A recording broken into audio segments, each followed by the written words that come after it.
Listen, as a sales rep, we've been talking about this for a long time, where we need to stop selling in our old school way and sell the way our buyers want to buy. And on today's episode, we're going to share with you some thoughts that I promise you may not have heard of, or some strategies that are going to probably be pretty radical for many of you. I'm telling you, you're going to want to throw something at the screen, but don't do so until you try it. Check this out.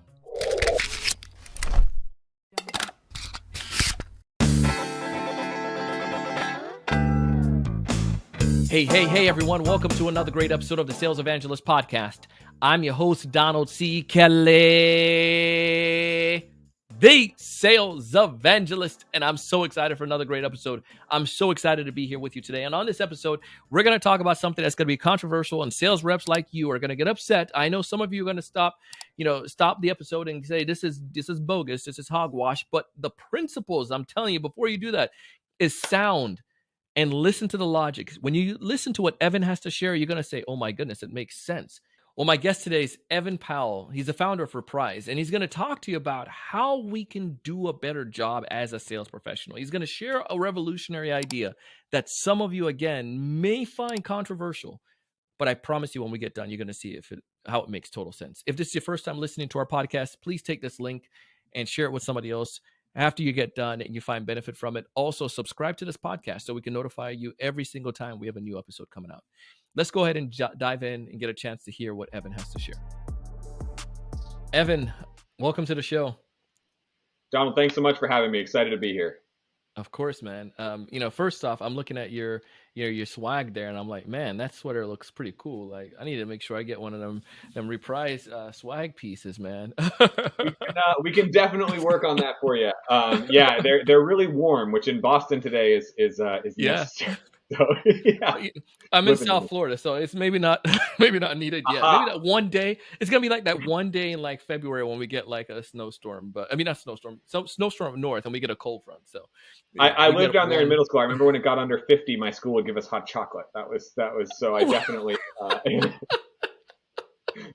They're like, you guys need it. You need the hot chocolate. It's so like, cold. on, Yeah, man. Exactly. It's 60 degrees. Yep. Well, listen, man, I'm excited to chat with you. Why don't you take a second and tell us a little bit more about what you do, man, especially with Reprise? Yeah, so I'm Evan. I'm one of the co-founders at Reprise. I lead operations, Reprise. No worries. We're not picky about it. Which for us means I'm doing whatever we need to do that day, whether it's finance, legal, HR, sales stuff, customer success, whatever hat we need worn. That's kind of where I go. My background was in sales though, and so spent most of my career until Reprise, really, or until going back to business school. I was 100% in sales.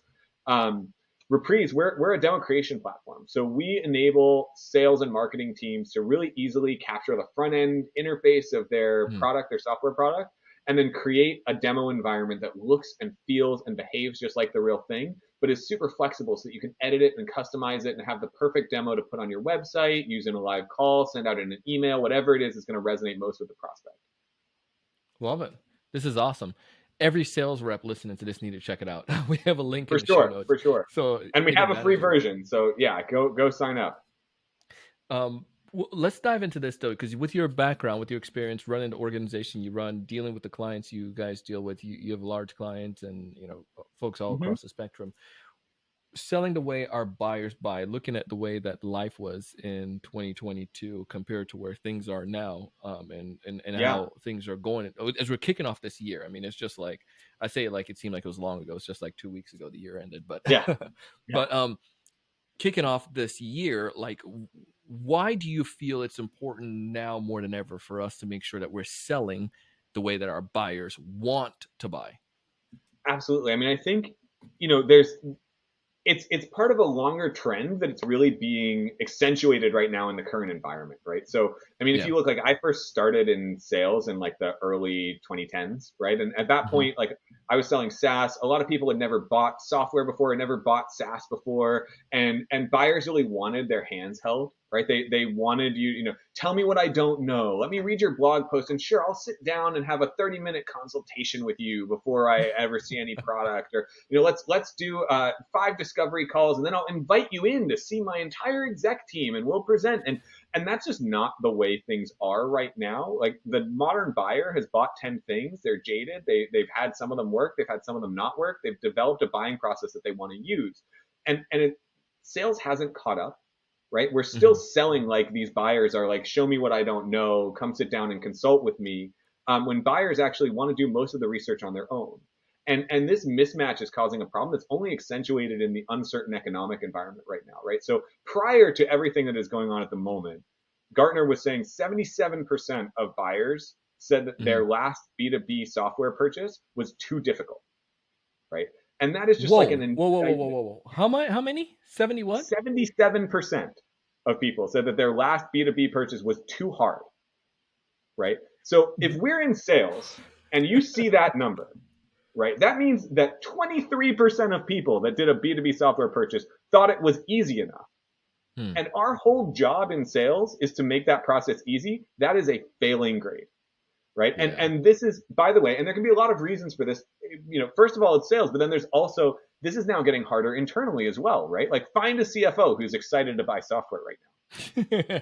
It's not going to happen, right? And so like that, even if as a profession we start to do better, that 77% is gonna get bigger on its own. And so we need to be doing that much better to making sure that we're actually looking at like, how do buyers want to buy now, and are we articulating our go-to-market motion towards that? Because like that is an indictment of the industry. Oh my goodness, yeah. And yeah, keep going. No. Go ahead, please. So going back to what you're sharing, I agree 100% because back in the early 2010s as well, I got into software sales, and it was that we had the initial call when I was inside sales, and then we had the kind of like a disco with the sales with me and the AE. And then from there, then we had like a deeper discussion where they probably get more insights, and then they get to like a demonstration. And people were asking, can we see a demo? Can we like, no, you can't see a demo yet because you're not in. Essentially, what it looks like is like you're not intelligent enough to understand our demo yet. We gotta get this info. But all it was we just wanted to get more information before we gave you stuff. And like you said, when you've been conditioned for the past, since 10, 12 years doing stuff like that, you're like, bro, listen, sis. I get what you're trying to do. I just want to be able to see if it even makes sense for me. And I think a lot of it has to deal with that millennial shift as well. Like I believe one of the studies said about 50% of those executive buyers or stakeholders are millennials. And we grew up with that and knew that. So we kind of understand that the cards beforehand. And when I go to like a consumer-based website, I get, if I go to Chewy, I see their process, or one of these other online Chewy's like, store, but we got a new puppy a few months ago. I'm all about Chewy. One of our friends worked there. One of our clients, she loved their website. Always talks about them, so it's in my head. But any software site, if I'm gonna find something that I'm gonna buy easily, I can see a quick thing on the website and I can get an understanding. Or if it's not there, I go to YouTube and I see what somebody else has reviewed and showed a demo light about it, so I can at least see it if it's gonna work in my environment. You know what I mean? That's exactly it, right? And again, another stat here is that less than 5% of a buyer's time is spent with a salesperson when they're buying something. Dang. So that means that 95% of the process is happening without you. So how are you optimizing for that? As a salesperson, as a marketing person, as anyone in a go-to-market function, how are we setting things up so that buyer who, to your point, right, the millennial buyer who's used to finding everything on a website, how do they get the research that they want on their own? And I think, this isn't news to salespeople, right? Like we've heard from people don't want to spend time with a salesperson. But I think we should stop accepting that as like, people are just like innately afraid of talking to salespeople, and start to think really like look inwardly and say, hey, people don't want to spend time with a salesperson because I'm trying to force them to do something they don't want to do. And that's go through my process, right? To your point, or at that discovery call, right? I, as the salesperson, want to know if this is a fit. It's give to get, but we've almost weaponized it to the point where we're saying like, no, prospect, you have to give me something before you're going to get any view into what I do. And prospects don't have patience for it now, right? And this is what we're talking about a lot. They're like, I need to go to your website and know within a few minutes, what do you do and how do you do it? And that how do you do it is more important than ever as well, right? Because you think about it, and again, 10 years ago, 12 years ago, whatever it was, buyers were more like, oh, you're doing something amazing, I'm going to purchase for that. Now, everyone has used SaaS. right? Everyone has used software, and they've had the experience of hating it, right? They've had that buy that they regretted. That even though the ROI was there, the process of actually getting that ROI was so miserable. I never want to do that again. And so Yeah. what we need to be doing is upfront showing them, here's what we do, here's how we do it. That discovery call you were talking about, there has Yeah. to be product on that discovery call. You cannot have someone fill out get a demo request on your website and not give them a demo. No one has patience for it now. In fact, honestly, Yeah. I actually think the best way to do those calls, email them the demo beforehand. Give them the high level, right? Because what's happening is you're seeing more and more buyers ghost after the first call.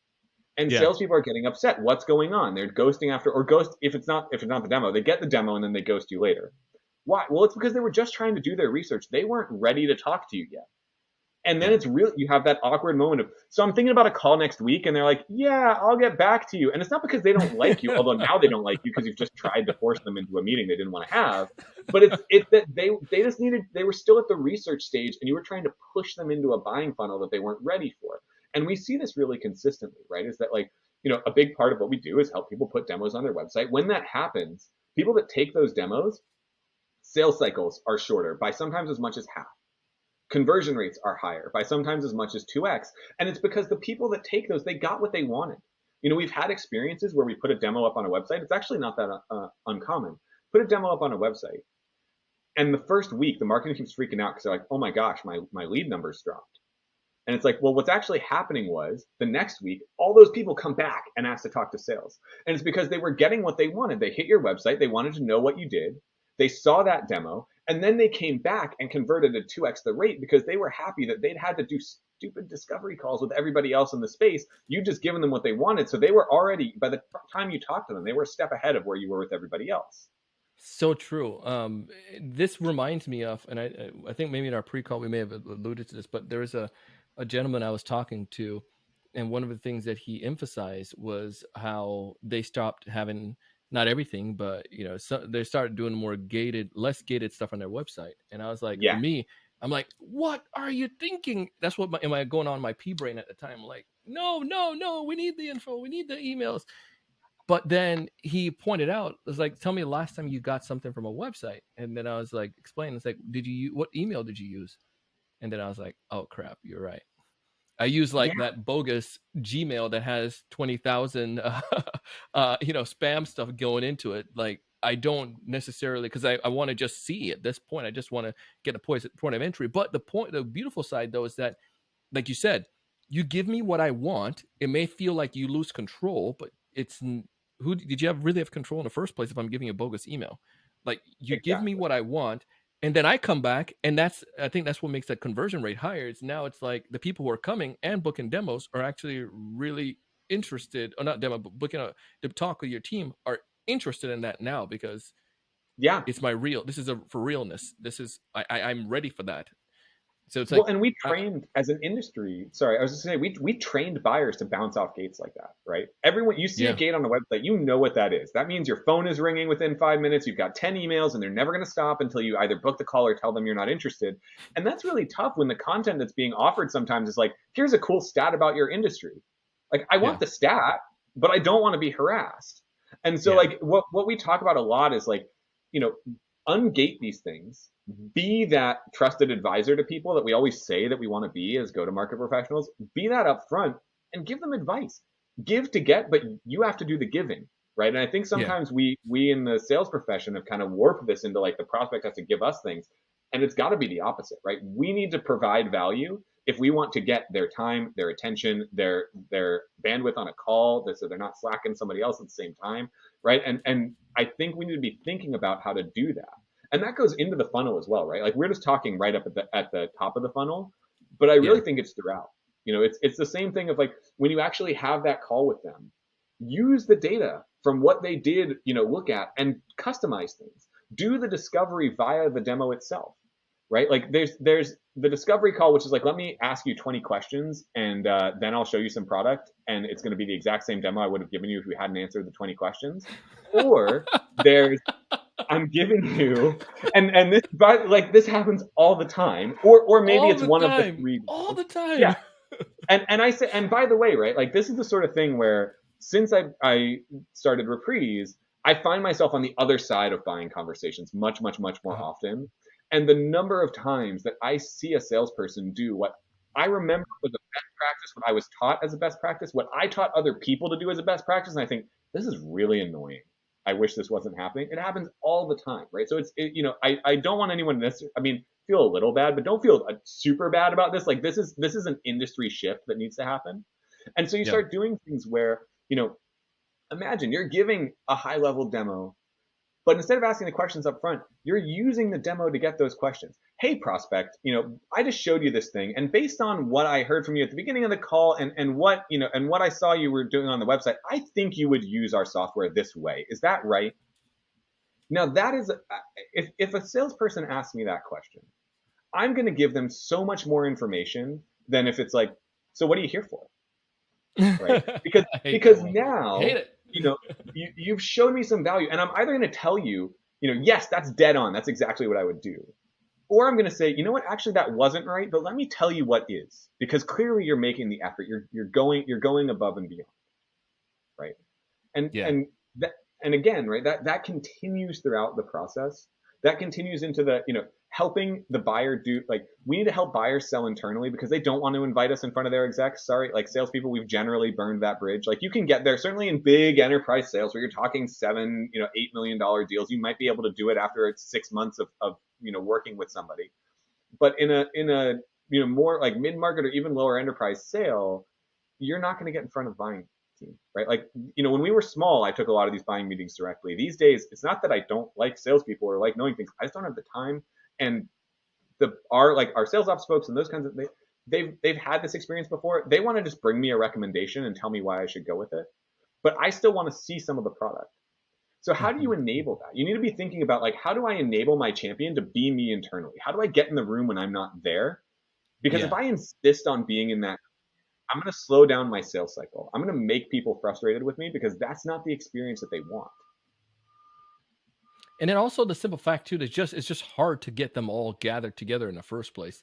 And Oh especially yeah, if it's the first meeting, I don't want to go and try to teach you how to sell to me. I'd rather you come with, like, give me the info, and then we come together when we're ready. I just feel like the buyer, and I don't want to say we weren't intelligent back then, but the buyer is more intelligent in the way yeah. that they want to purchase. Like, we just understand more of that process. I think that makes it great in that sense. Yeah, I mean, the typical tech stack at a company has grown like 4x in the past decade. This is a stat I don't have quite as committed to memory as the others, but it's been huge, right? And that means that the typical buyer Yeah. has 4 times the experience that they used to have.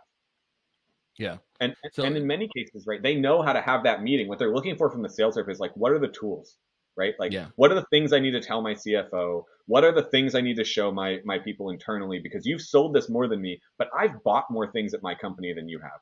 So Yeah. so tell me what I need that's unique about you, and let me pull that into my process, and I'll get the deal done for you. Love it. Love this, man. Um, all right. So you kind of went into this, and I wanted you to I was going to ask you to tell us a little bit more what your thoughts on what sellers can do, but you kind of just did there. I needed to. So one, my sales leaders and my team have control of the website. I can share this part with them. But for me, I could look for ways to be able to um, arm that person as much as possible as they're going in. Yeah. Is there anything else that I can do as a seller to be able to mold according to the way the buyer's buying? Yes, I mean, I think the first thing, and we've sort of skirted around it, but like, kill the Yeah. discovery call. Like, if part of your sales process is a call at the beginning where you just sit and make them ask questions for 30 minutes before you book some time to get what they actually wanted a week later, please take that out. Please take that out. And by the way, right, like, this is something where I think we've got ourselves wrapped around the axle as Mhm. salespeople on this, because I see, I'm kind of in sales LinkedIn, right? And Yeah. I see occasionally a post coming up being like, a prospect came in, and I had them sit down for a discovery call, and they said they didn't want to answer questions until they saw the product. And so I told them we weren't a good fit and ended the call. And you see salespeople like clapping, and it's like, okay, but then on the other half, the not sales part of my LinkedIn, I see post after post after post about like, I just want to demo. I just saw someone posting a video the other day, like caricaturing this hilarious, like, can I see the product, please? Sure, next week. Can you tell me what it's priced at? Yeah, maybe in a month from now. Right. And it's like, you have to give them what they want. And the idea that that's somehow good sales practice to frustrate Yeah. people is absolutely insane. And it's not going to get any easier as budgets get tighter. Yeah, I mean, I literally want to know, can I afford this darn thing? And even if it's the value is there, if I can't afford, $200 per month for the license, then it's like it's not going to happen, no matter what. So Well, and giving you it's that, it's more than that too, right? Like it's at the beginning of a sales process, and I've had this yeah, conversation with our own salespeople at Reprise, where they're like, "All right, when do we quote?" And I'm like, honestly, when people ask, because they're yeah, not necessarily going to rule you out right away, and even if they do, that's not necessarily the end of the world. But more often than not, and this is again, right, like something that I've shifted perspective on now that I do more buying, is, all right, I ask you the price, and it's partly because I want to know if I can afford it, and it's also because I want to understand, even if I can afford it, what category of thing is this falling into, right? hmm Like, do I have to get a CEO involved? Do I have to get the entire exec team to sign on, or is this something I can do myself, or is this something and so like when people ask for the price, part of it is just, hey, I love this, and maybe no matter what you say, I'm going to buy it, but I need to understand, I need to categorize you in what kind of process this is going to be, and not knowing contributes to this process was too hard because I got yeah, 3 weeks into it and then I discovered I needed to do a totally different buying process because it was more expensive than I thought, and I wasn't prepared for that. And then, by the way, your deal slipped, right? And so like this is the sort of thing where it's just like we're like buyers and sellers are far more on the same team than I think we often act, yeah. and we got to fix that. Yeah, I think the antagonistic part of it is like it's the lack of trust, Hmm. where the sales rep is not trusting the buyer to say that they're given everything, and then the buyer is not trusting the sales rep to, because they think they're just in it for the money. But I've seen the sellers that I've worked with that have been successful. They come in with that trust, or they try to get down to that as quick as possible. One of my clients, he talks about how he sometimes just asks them if he, understanding where it's at. It's like, is this, you could be honest with me. Is this a deal that is this something you're looking just to get another quote so you can, to put it, to match up? And if so, I can inflate our price a little bit just so you can, if that's the Yeah, case, so you can, make the better option with somebody else, or, what's the stage? Like, what are you doing right now? And they're like, yeah, I'm really genuinely interested. And I think that I'm not saying you do that on everything, but the point is he uses that to gain trust. Just from us having this conversation, I'm seeing what he's doing there, because that gains a little bit of trust to say, yeah, we're on the same page, and I really want to be able to do this. But I think in order for, I was a Boy Scout, and one of the things that they're taught you is the left-handed handshake, which is kind of weird. But the left-handed handshake is the idea here is that you're putting down your, in battle back in the days, you put down your shield because most people are right-handed. So you're willing to put down your shield so that and you're exposed now, most of you, yeah, towards that. And I think that's the same idea. If I take down my disco or that shield, and to give you, or my gate, the gated wall, and give that to you, there's a higher possibility that you're going to reciprocate that trust back, and that can make exactly. that a little bit easier. Anyways, get And me all as philosophical on this thing. Sounds good, man. Yes, no, no, but it's real, right? Like and as Yeah, salespeople, we also have to understand that we walk into this with a deficit because yeah, and I think this is something that sometimes sales folks and I felt this way too. You get like a chip on your shoulder about it, right? Like you're like, well, just because hmm the rest of the sales people in the world behave badly doesn't mean that you should treat me that way. They're going to, right? Like buyers have been yeah, burned too many times, and if you're a great salesperson, that's awesome, but you have to prove it every single time, right? yeah, You have to make up for the sins of the rest of the sales population every time you engage with a buyer, um, and we can't be bitter about it. We got to own it, and that's going yeah. to help, right? That's going to help because otherwise you've got buyers who are used to either like pushy salespeople or incompetent salespeople, whatever it is, and then you're coming to it and saying, well, I'm not going to talk to you unless you do these things for me, and now you're just in the category of everybody else. Mm. If we're to wrap this up and put a bow on it, what's the one major thing you want a sales rep to leave with from this episode to ensure that as they go into this new year, that they're selling the way the buyers want to buy? We may have hit on it Absolutely. already, but just one major takeaway. No, I mean, I think that we've hit on a few of them, but I think that the main thing is everybody should be looking at from top to bottom their funnel and saying, okay, how does my buyer actually buy? And would I enjoy it? Would I enjoy my sales process if I were in my buyer's shoes? And start because I guarantee you that no one is perfect at this, right? And there might be reasons things are frustrating, right? Not everything can be changed, but go through it and identify what are the frustrating points. And if there are things that can't change, right? Maybe you have something super technical you have to do, and that's going to take a few weeks every time, whatever it is, right? that means that everything else in your process has to be that much more delightful. So like look through it all and say like, look, if I were trying to buy my thing, would I like that? And Mm-hmm. every time you're not sure, really dig in on that process and think about what you can do to enable what your buyer is doing. And by the way, if you aren't sure, like if you've made, and I'm sure, everyone in sales has had this, you've had some great prospects that bought from you that you really like, call them up and say like, hey, I really enjoyed working with you. I'm looking to get better over the next year. What were the parts of the process where we could have done better? Because I want to change the way I sell. No one's going to be upset to get that phone call. No way. Yeah, I would be more than willing to be able to give a seller that feedback. If there's they're genuinely trying to figure it out, Absolutely. that would be awesome. Listen, take a second. If folks want to check out Reprise and some of the things that you guys are doing there and all the cool stuff to get connected with you, what's the best way for them to go about doing so and to be able to Yeah, check out what you you can guys are find doing? us at reprise.com. We're on LinkedIn, and I am as well. You see us posting there quite a bit. We like to feature our customers and the demos that they've made. So if you want to check out some of them, we've got a whole library of them on our website, so you can kind of see the cool stuff people are doing. But yeah, reach out to us. I'm always happy to talk about this stuff. You can tell I get kind of fired up about it. So yeah, you can I reach love out it. to me on LinkedIn. And yeah, looking forward to more conversations. Evan, thank you so much for coming on the show, man. Thanks for having me. Listen, that was Evan Powell. I told you, some of you are still here, right? It's controversial, right? But the point is, you heard and you understand why. Because for so long, we've done something one way, but the way that people are buying is shifting. They don't necessarily want to be like, corral down a little, funnel and for you to just like, prod at them. They know what's coming down. They know what's happening. They want to be able to be independent, and we need to give them some freedom and some room. But you're going to see this happen because we've done it on the business to consumer side, and you do it when you go business to consumer shopping. But when you're doing B2B, you think it has to be this way. And yeah, it needs to shift and change a couple ways, change a couple things for many of us. But I am going to test it out myself, and I encourage you to try it as well.